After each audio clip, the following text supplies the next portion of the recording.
Hello गाइजहरू है, हामी चाहिँ आज यसो सेलरोटी खाँदैछौँ करिब 2 वर्षपछि है। हाम्रो दिदीले पकाएको सेलरोटी, दिदी सेलरोटी पकाउनु भएको छ नि है। अब खाने ल, मिठो तरिकाले खानुपर्छ, भारी मिठो हुन्छ होला। यता हुनुहुन्छ हाम्रो छवि दाइ, यता हाम्रो भान्जा है मैले दिदी, हाम्रो दिदीले पकाएको सेलरोटी ल।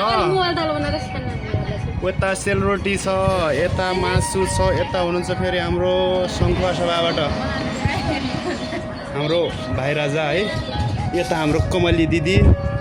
यहाँहरूले पकाएको सेलरोटी हुन है नि। करिब हामी 2 वर्षपछि सेलरोटी खानको त मजा नै बेग्लै हुँदो रहेछ नि त हो। यता यो रक्सीको गिलास हो है भनेर भन्न नमिल्ने भए त राम्रै हुन्थ्यो नि।